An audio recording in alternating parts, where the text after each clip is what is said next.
दोस्तों, एक बार फिर से आपका स्वागत है हमारे चैनल पर। तो चलिए दोस्तों, कहानी को शुरू करते हैं। तो कहानी के पिछले भाग में हमने पढ़ा था कि दुकानदार रोमन की पत्नी का बच्चा होने वाला था। तो मैं सोच रही थी कि शायद बच्चा संभालने का काम होगा। तो मैंने कहा, मैं सारा काम संभाल लूँगी। उसने कहा, उसे छोड़ो, मैं तो तुम्हें कुछ और ही बताना चाहता हूँ। अब आगे। मैंने कहा, क्या मतलब? मैं समझी नहीं। उसने कहा, मुझे मेरी पत्नी बिल्कुल अच्छी नहीं लगती, मुझे वह बिल्कुल पसंद नहीं। मेरा उसके पास जाने का दिल नहीं करता। तुम मेरे साथ एक रात गुजार लो और 1 महीने का राशन ले जाओ। मैं यह बात सुनकर हैरान रह गई और अब मुझे पता चल गया कि सारे गांव वाले क्यों कहते थे कि वह आदमी ठीक नहीं है। आखिरकार उसने अपना फ़ायदा निकाल लिया। मैंने उसकी बात सुनी और मैं 2 कदम पीछे हट गई। उसने मेरी तरफ देखा।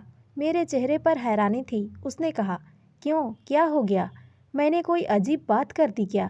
तुम कोई छोटी बच्ची हो, 4 बच्चों की माँ हो। तुम्हें नहीं पता कि दुनिया किस तरफ जा रही है? कुछ लो और कुछ दो का कानून चल रहा है। तो तुम क्या मेरे चाचा की बेटी हो कि मैं तुम्हारी मदद करता रहूं? मैंने सिर झुका लिया। मैं वहाँ से भाग जाना चाहती थी। उसने कहा, यहाँ से भागने की ज़रूरत नहीं है।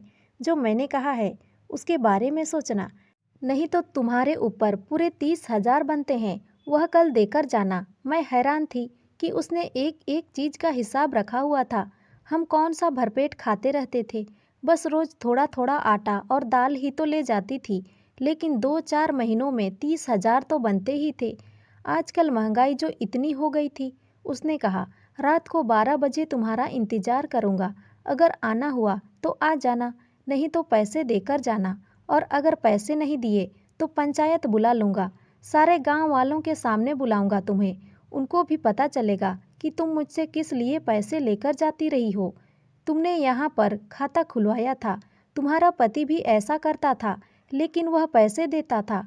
अब तुम्हारा पति तो इस दुनिया में नहीं है, तो पैसे कौन देगा? अचानक उसका लहजा बदल गया था। उसकी आवाज़ भी बदल गई थी। मैं वहाँ से वापस आ गई।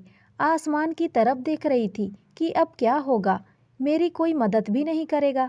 गांव वालों के सामने इज्जत भी जाएगी और जो रोजी रोटी लगी हुई थी वह भी ख़त्म हो जाएगी। क्या मुझे यह सब करना चाहिए था? आज मुझे समझ आया कि लोग क्यों अपनी औलाद को जान से मार देते हैं, क्योंकि वे उन्हें भूखा नहीं देख सकते। लेकिन अपनी औलाद को जान से मारने से तो अच्छा था कि मैं अपनी जान ही ले लेती। लेकिन यह मौत ऐसी थी कि मैं मरती नहीं, जिंदा रहती। लेकिन शायद मेरे अंदर कुछ टूट जाता और मैं अपनी आत्मा को कुर्बानी देने को तैयार हो गई थी। रात को बैठी अपने बच्चों को देखती रही। समय हो रहा था, 11 बज चुके थे। मेरे पास 1 घंटा था।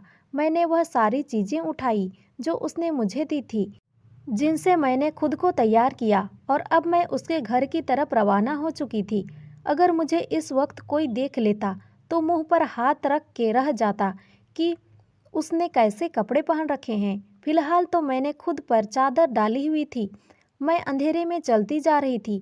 मेरे दिमाग में मेरे पति के साथ गुजारे सारे पल घूम रहे थे। मेरे बच्चों की आवाज़ें, मेरे बच्चे जब मुझसे खाना मांगते थे। मैंने इन बच्चों को बड़ी मेहनत से पाला था, इसीलिए नहीं कि इन्हें भूखा तड़पता हुआ देख सकूं। बस ठीक है, आज मैंने अपनी जान ले ली थी और मैं क्या कर सकती थी? माँ और क्या कर सकती है? बच्चों और खुद में से बच्चों को ही चुनती है। अब मैं आसमान की तरफ भी नहीं देख रही थी। शायद भगवान से भी आंखें नहीं मिला पा रही थी। बस चलती जा रही थी। मैं वहाँ पर पहुँच गई। उसने मुझे जगह बता दी थी। यह शायद उसके घर की बैठक थी। उसकी पत्नी तो बीमार थी। उसे तो पता भी नहीं चलना था कि घर में क्या हो रहा है। बैठक का दरवाज़ा भी खुला हुआ था। उसने शायद खिड़की से ही मुझे आते हुए देख लिया था। दरवाज़ा खोल दिया था। जैसे ही मैंने दरवाजे के अंदर कदम रखा, सामने का दृश्य देखकर हैरान रह गई। वह तो माहौल बनाकर बैठा हुआ था। वहाँ खाना भी पड़ा हुआ था, जिसकी खुशबू पूरे कमरे में फैल रही थी। उसके अलावा मेरे लिए तोहफे और वही राशन जो उसने एक बड़ी सी बोरी में डालकर रखा था, वह भी एक तरफ पड़ा था और राशन को हाथ गाड़ी के अंदर रखा हुआ था, ताकि जाते वक्त मैं उसे आराम से ले जा सकूं। इतना कुछ सोचकर बैठा था। यह आदमी, मुझे तो उसकी शक्ल से ही नफरत हो गई थी। मुझे लगा था कि यह मेरा मददगार है, मेरी मदद कर रहा है, लेकिन यह थी उसकी मदद। आज मुझे समझ आ गया कि इस दुनिया में कोई किसी के लिए कुछ नहीं करता। मैं दरवाजे में खड़ी थी और मेरे कदम आगे नहीं बढ़ रहे थे, लेकिन मुझे आगे तो जाना ही था। अगर बाहर भी खड़ी रहती तो कोई मुझे देख लेता और तब भी बात बदनामी तक ही चली जाती।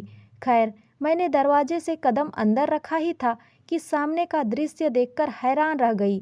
उस आदमी ने मुझे एक नज़र देखा, उसके चेहरे पर मुस्कुराहट उभरी और अगले ही पल उसने अजीब तरीके से चिल्लाना शुरू कर दिया। उसकी चीखें इतनी अजीब और ऊंची थी कि मेरे दिमाग में लगने लगी। मैं हैरान हो गई थी कि इसे क्या हो गया। थोड़ी देर बाद उसने तड़पना शुरू कर दिया। मुझे समझ नहीं आ रहा था कि मैं क्या करूं। शायद उसकी पत्नी ने उसकी आवाज़ सुन ली। वह दूसरे दरवाजे से कमरे में आ रही थी। मैं उस तरफ से दीवार के पीछे छुप गई। वह भी परेशान हो गई और उसे आवाज़ें देने लगी। मैं वापस अपने घर की तरफ भाग गई। सुबह पता चला कि किराने वाला इस दुनिया में नहीं रहा, क्योंकि उसे हार्ट अटैक आ गया था और गांव वालों को समझ नहीं आया कि उसके साथ क्या हुआ। अस्पताल ले जा रहे थे कि रास्ते में ही दम तोड़ दिया।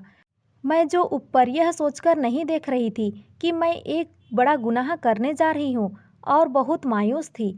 अब आसमान की तरफ देखते हुए मेरी आंखों में आंसू बह गए। क्या भगवान ने मुझे बचा लिया था या उस व्यक्ति की सज़ा उसके सामने आ गई थी? किसी को नहीं पता था कि मैंने उसका कितना कर्ज चुकाना है, इसीलिए वह बात वहीं पर ख़त्म हो गई। लेकिन उसके बाद मैंने भी सोच लिया कि मैं हाथ पर हाथ रखकर नहीं बैठूंगी और मांग तांग कर गुजारा नहीं करूंगी। अपने बच्चों को पालने के लिए कुछ न कुछ करूंगी।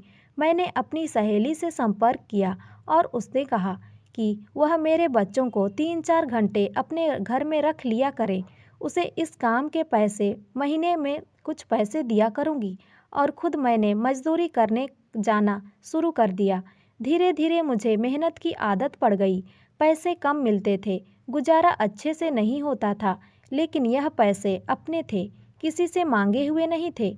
इनमें किसी का डर नहीं था और सच कहूँ तो इन पैसों में बहुत बरकत थी। मैंने अपने बच्चों का खाना पीना पूरा करने लगी। फिर थोड़े पैसे जमा करके घर में सिलाई मशीन खरीद ली और घर में लोगों के कपड़े सिलाई करने का काम शुरू कर दिया। अब पूरा गांव मुझसे कपड़े सिलवाते थे। मैं लोगों से ज़्यादा पैसे नहीं लेती थी।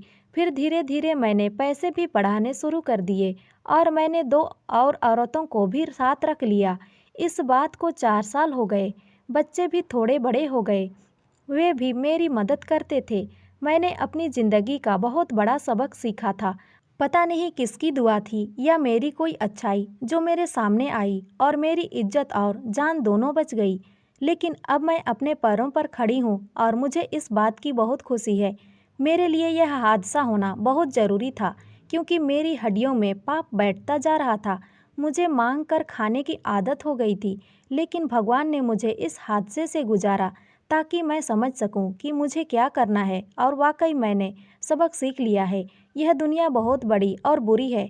कोई किसी को मुफ्त में सलाह भी नहीं देता है, और मैं समझ रही थी कि वह मेरे घर का बोझ उठा रहा है। उसने मेरे लिए दाना फेंका था और वह मुझे अपनी बात मनवाना चाहता था, लेकिन भगवान ने उसे समय पर अपने पास बुला लिया। और मेरे पति जो मुझे सपने में आए थे, वह भी शायद इशारा था कि जो मैं कर रही थी वह सही नहीं था। तो दोस्तों, ये कहानी आपको कैसी लगी कमेंट करके हमें ज़रूर बताएं।